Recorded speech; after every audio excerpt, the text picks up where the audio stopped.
போன எபிசோடில் ஹோட்டலில் இருந்து நடந்து போட் எடுத்து அக்கறையிலேருந்து இக்கரை ஈஸ்ட்லேருந்து வேச கடந்து அங்கே ஒரு டெக்ஸியை பிடிச்சி அப்புறம் அங்கிருந்து ட்ராம் எடுத்து நம்ம 9 கல்லறையோட அழகான பயணத்தை தொடங்கணும். அந்த பயணம் தான் லக்ஸோரில் இருக்கிற பிரபலமான வேலி ஆஃப் த கிங். அந்த காலத்து ஃபேரோ ராஜாக்களோட அண்டர் கிரவுண்ட் அல்லது பாதாள கல்லறைகள்னு சொல்லுவாங்க.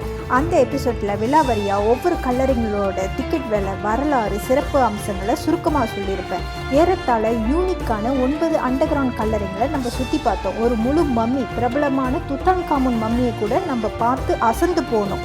போனோமா, வீடியோ எடுத்தோமா, வந்தோமா, பக்கெட் லிஸ்ட்டை டிக் பண்ணுமான்னு இல்லாமல் ஒவ்வொரு இடத்தையும் பார்த்து ஆராய்ந்து தெரிந்து கொள்வது தான் இந்த நீரா செல்வி ட்ரிப்போட ஹைலைட்டு. நான் உங்கள் நீரா செல்வி. இன்றைய நீரா செல்வி ட்ரிப்க்கு அன்போடு வரவேற்கிறேன். எப்படிங்க, வீட்டிலேருந்து என் கூட பயணிக்க தயாராகிட்டிங்களா? ஹெட்செட்டை போட்டு ரெடி ஆகுங்க. இப்போ நம்ம வேலி ஆஃப் த கிங்லேருந்து வெளியாகிறோங்க. இதெல்லாம் நீங்கள் பார்த்தீங்கன்னா இன்னும் ஆராய்ச்சிகள் நடந்து கொண்டு தான் இருக்குது. 62 கல்லறைகளை கண்டுபிடிச்சிருக்காங்களே. எதிர்காலத்தில் இதை விட இன்னும் பல கல்லறைகளை கண்டுபிடிக்க வாய்ப்பு இருக்குது. இங்கே இந்த வேலி ஆஃப் த கிங்கில் 62 தூண் இருக்குது. ஆனால் மொத்தம் வெஸ்ட் பேங்கில் 4000 இருக்கா? Oh my god. நம்ம திரும்ப ஏறி போக வேண்டியதான். கண்டிப்பாக நம்ம இந்த பஸாரை தாண்டி தான் போனோம். ரோடு கிராஸ் பண்ணுது. நம்ம வெயிட் பண்ணி தான் ஆகணும். வழிவிடுங்கள், வழிவிடுங்கள். நம்ம வேலி ஆஃப் த கிங்கை பார்த்து முடிச்சிட்டோன்னே அமீட் கால் பண்ணார். திரும்ப அதே டாக்ஸி டிரைவர் இப்போ நம்மளை பிக்கப் பண்ணிவிட்டு காலையில் நம்மளை ஏற்றுனாரில் அந்த படகு எடுக்கிற இடம் அங்கே கொண்டு போய் விட்டுருவார். ஏன்னா நம்மளுக்கு அந்த வேலி ஆஃப் த கிங்கை சுற்றி பார்க்குறதுக்கு 6 மணி நேரம் பிடிச்சிச்சுங்க. எகிப்து நாட்டை எல்லாரும் பாலைவனம், வறண்ட பூமின்னு சொல்கிறாங்க. இங்கே பாருங்கள் எவ்வளோ அழகாக பச்சை பசேல்னு இருக்குது, கண்ணுக்கு குளிர்ச்சியாக. இங்கே பாருங்களேன், ரொட்டியை சுட்டு சுட்டு எப்படி வச்சுருக்காங்கன்னு. இங்கே எகிப்து நாட்டில் இந்த ரொட்டி தாங்க ஃபேமஸ்ஸு. டயர்ட், இது வெரி டயர்ட். அவர் நினச்சிருப்பார், இந்த பிள்ளை என்னடா இடைவிடாமல் காலையில் 6 மணிலேருந்து சுற்றிட்டு இருக்கேன்னு. அங்கே இறங்கியாச்சு. இப்போ நம்ம கர்நாக் டெம்பிள் போகிறோம். Let's go. கர்நாக் டெம்பிள் பார்த்தீங்கன்னா, நான் தங்குறேன்ல ஹோட்டலு, அங்கேருந்து நம்ம நேராக வந்தோன்னா ஒரு 2 கிலோமீட்டர் தூரத்தில் தான் இருக்குது. நம்ம வேலி ஆஃப் த கிங்கை முடிச்சுட்டு வந்ததுனால அங்கேருந்து நேராக படகு எடுத்து இது நான் ஷார்ட்கட்டில் இறங்கினாங்க. ஏன்னா இந்த பாட்லேருந்து இந்த ரோடை க்ராஸ் பண்ணோடனே கர்நாக் டெம்பிள் வந்துடும். எகிப்து நாட்டில் ரோடு க்ராஸ் பண்ணுறதாங்க ரொம்பவே கஷ்டம். ஆனால் அமீட் அழகாக கையை பிடிச்சி க்ராஸ் பண்ணி விட்டார். நம்ம நேராக நடந்து வந்தோம்னா அந்த செக் போஸ்ட் தாண்டினோன்னே இது பாருங்க முன்னுக்கு இங்கே தான் டிக்கெட் கவுண்டர்.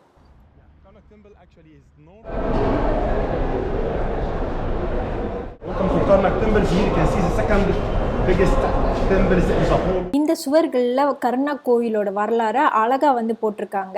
இதுலேயும் நீங்கள் படித்து அதனோட வரலாற்றை நீங்கள் தெரிஞ்சுக்கலாம். வீட்டில் டிக்கெட்டை ஸ்கேன் பண்ணிவிட்டு இப்போ நம்ம உள்ளுக்கு வந்துட்டோம். Let's go. இந்து வெளியே வராங்க, நம்ம இங்கே இன் பண்ணுறோம். பேக்கை திரும்ப ஸ்கேன் பண்ணிவிட்டு இப்போ நம்ம உள்ளுக்கு வந்துட்டோம். 1946 BC. அவர் என்ன சொல்றாருன்னா, இந்த கோவில் 3090 ஆண்டுகள் பழமை வாய்ந்த கோவில்ன்றாரு. 3900 years.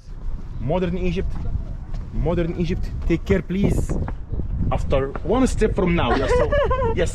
Welcome to ancient Egypt. We are now back in time. The name of the king written inside that, you know.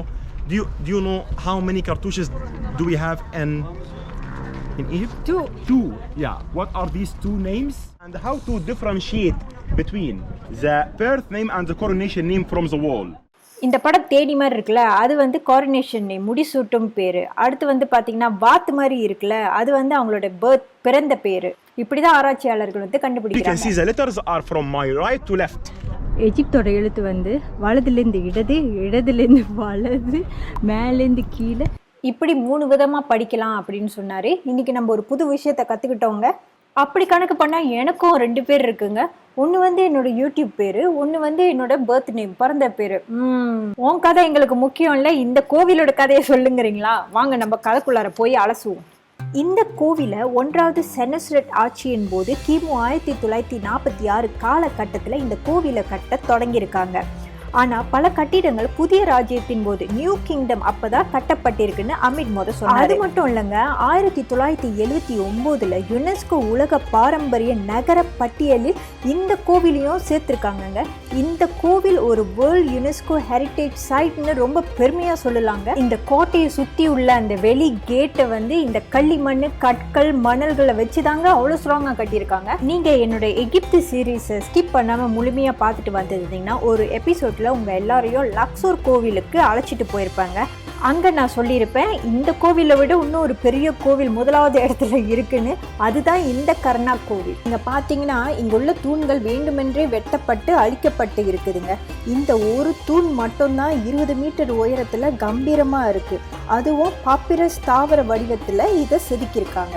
எவ்வளோ அழகாக கம்பீரமாக இருக்குல்ல, எட்டேந்து பார்க்கும்போது ரொம்பவே அழகாக இருக்குங்க. இது 2வது ராம்சீஸோட சிலை. இவருக்கு அப்புறம் நம்ம போக போகிற நெடுவரிசை தூண்கள், அந்த தூண்கள் கட்டின பங்கு இவருக்கு இருக்குது. அவரோட கையை பாருங்களேன், நெஞ்சில் எப்படி கிராஸ் பண்ணி வச்சிருக்காருன்னு. அது 2 அரசு அம்சங்களை காட்டுது. ஒன்று அதிகாரம், ஒன்று நிலைத்தன்மை, ஆத்தாரிட்டி அண்ட் ஸ்டெபிலிட்டி. அவருக்கு கீழே குட்டியாக ஒருத்தவங்க இருக்காங்களே, அது அவங்க ஒய்ஃப் இல்லைங்க, அது அவங்களோட மகள். அவங்க பேர் பின்தான. இதுக்கு முன்னாடி உள்ள எகிப்தி சீரீஸில் 2வது ராம்சீஸ் 3வது ராம்சீஸ் பற்றி நிறையவே கதைகள் சொல்லியிருக்கேன். உங்களுக்கு தெரியலன்னா அந்த எபிசோடை பார்த்து கேட்டுக்கோங்க. இப்போதைக்கு நம்ம எங்கே போயிட்டுருக்கோன்னா பிரம்மாண்டமான ஹைப்போஸ்டைல் ஹால், அதாவது ஹால் ஆஃப் காலம், நெடுவரிசை தூண்கள் மண்டபம். இந்த மண்டபம் 5000 மீட்டர் பரப்பளவை கொண்டதுங்க.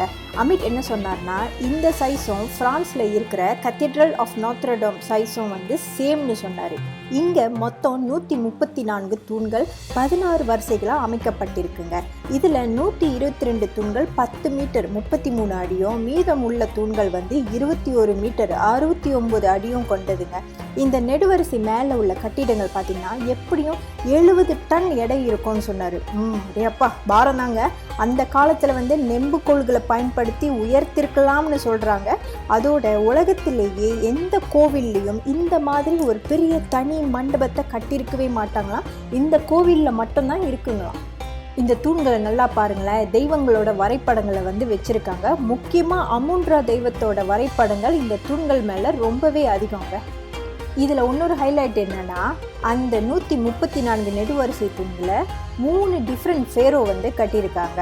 3வது அமினுபீஸ், 1வது செட்டி ஞாபகம் இருக்காங்க, போன எபிசோடில் நம்ம ஒரு பிரம்மாண்டமான அவரோட கல்லறைக்கு போனோமே அவர். அதுக்கப்புறம் அவரோட மகன் 2வது ராம்சீஸ். உண்மையிலே அழகாக இருந்துச்சுங்க தூண்கள். இங்கே கம்பீரமாக இருக்குல்ல, தூபி ஆப்ளிக்ஸு 28 மீட்டர் 28 மீட்டர் அண்ட் ஆஃப் உயரம் கொண்டதுங்க. இதை கட்டினது நமக்கு ரொம்பவே அறிமுகமான குயின் ஹட்ஷிப்சுட் தாங்க. அவங்களோட எபிசோட் பார்க்கலன்னா போய் பாருங்கள், அப்போ உங்களுக்கு கதை புரியும். இது 22 மீட்டர் உயரங்க. எகிப்து நாட்டிலே மிகவும் உயரமான தூபி குயின் ஹட்ஷிப்சுட் கட்டினா அந்த தூபி தாங்க. Q&A செக்ஷன் ஓடிட்டு இருக்கு. அமித் ஃப்ரீலான்சராக இருந்தாலும் அவர் எஜிப்தோலாஜிஸ்ட் ஆர்கியாலஜிஸ்ட் படித்து கிராஜுவேட் பண்ணுவாருங்க. அதனால தான் அவருக்கு இந்த வரலாறுலாம் அத்துப்படி. அப்போ அவர் கதையெல்லாம் சொல்லிட்டு நான் கூர்ந்து கவனிக்கிறேன்னா இல்லையான்னு அப்பப்போ என்னை கேள்வி கேட்டு செக் பண்ணிக்குவார். நான் கரெக்டாக பதில் சொல்லிட்டேன்னா அது அவருக்கு இன்னும் உற்சாகத்தை கொடுக்குதுங்க. இன்னும் நிறைய கதைகளை பரிமாறிக்கிறாரு. என்ன வச்சுட்டு பட்ட கஷ்டம் அவருக்கு தாங்க தெரியும். ஒரு பேர் கூட வாயில நுழையலங்க. நிறைய வாட்டி பிராக்டிஸ் பண்ணி தாங்க வந்துச்சு. இப்ப நம்ம நின்றுட்டு இருக்கோம்ல, இது ஒரு ரகசிய அறையா. இந்த அறையை 3வது துட்மோஸ் கண்டுபிடிச்சிருக்காரு. அவரு ஒரு பலகை கதவை திறந்து உள்ள வரும்போது இது உள்ளுக்கு ஒரு தங்க சிலை, யாரோட சிலைனா இவங்களோட தெய்வங்களான அமுன்ரா கடவுளோட சிலை இருந்ததா. ஆனா இப்ப அந்த தங்க சிலையை காணோங்க. A god in the Greek era. அந்த கொம்பம்பு டெம்பிள் போனால அது ஏன்ஷியன் எஜிப்தியன் பீரியடில், அது கிரீக் பீரியட்.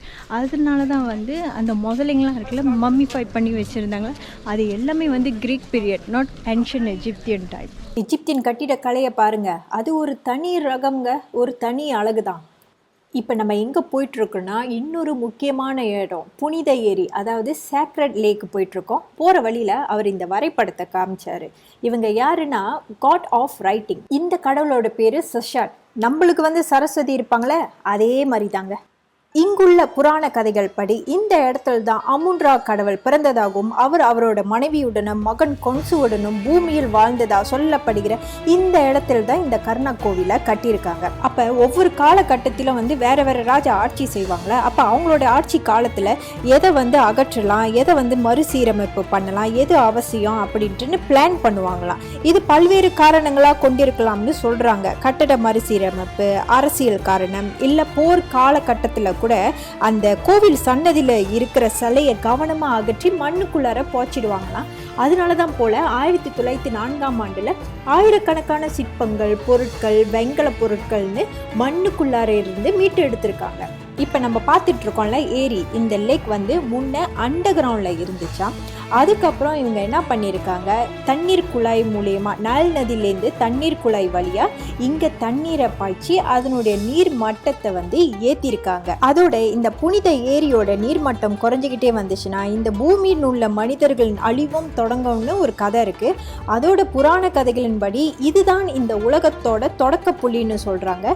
இங்கே முன்ன கடல் இருந்ததாகவும் திடீர்னு ஒரு மலை மீது அமூன்ரா கடவுள் தோன்றி அவர் இந்த உலகத்தை உருவாக்கியதாகவும் சொல்றாங்க. ரொம்ப இன்ட்ரெஸ்டிங்கா இருக்குல்ல. Very nice, I like mythology. இங்க பாருங்க, இது இன்னொரு தூபிங்க, இன்னொரு ராஜா கட்டியிருக்காரு, 6 மீட்டர். இப்போ நம்ம கர்ணா கோவிலை சுற்றி பார்த்துட்டோங்க. எனக்கு ஏறத்தாழ 3 மணி நேரம் பிடிச்சிச்சுங்க. இந்த கோவில் காலையில் 6 மணிக்கு திறப்பாங்க. நாளைக்கு காலையில் நான் இன்னொரு இடத்துக்கு போகிறதுக்கு முன்னாடி இங்கே காலையில் 6 மணிக்கு வந்து சுற்றலாம்னு இருக்கேங்க. ஏன்னா ஹோட்டல் பக்கத்தில் தானே இருக்குது. கர்ணா கோயிலேருந்து என்னோட ஹோட்டலுக்கு வர டாக்ஸி வந்து அமித் தான் பே பண்ணார். அதனால அதோட விலை தெரிலங்க, அவர் என்னை கட்டியே விடலைங்க. அடுத்து நம்ம லக்ஸூர் அந்த தெருக்களை எல்லாம் சுற்றி பார்க்க போகிறோம். அப்படியே சாப்பாடு வகைகளை பார்க்க போகிறோம். அந்த வீடியோவை நான் நாளைக்கே போட்டுடுறேங்க. உங்களை நான் நாளைக்கு பார்க்குறேன். அந்த வீடியோ இன்னும் இன்ட்ரெஸ்டிங்காக இருக்கும், பார்க்க மறந்துடாதீங்க. நீ தான் லக்கி.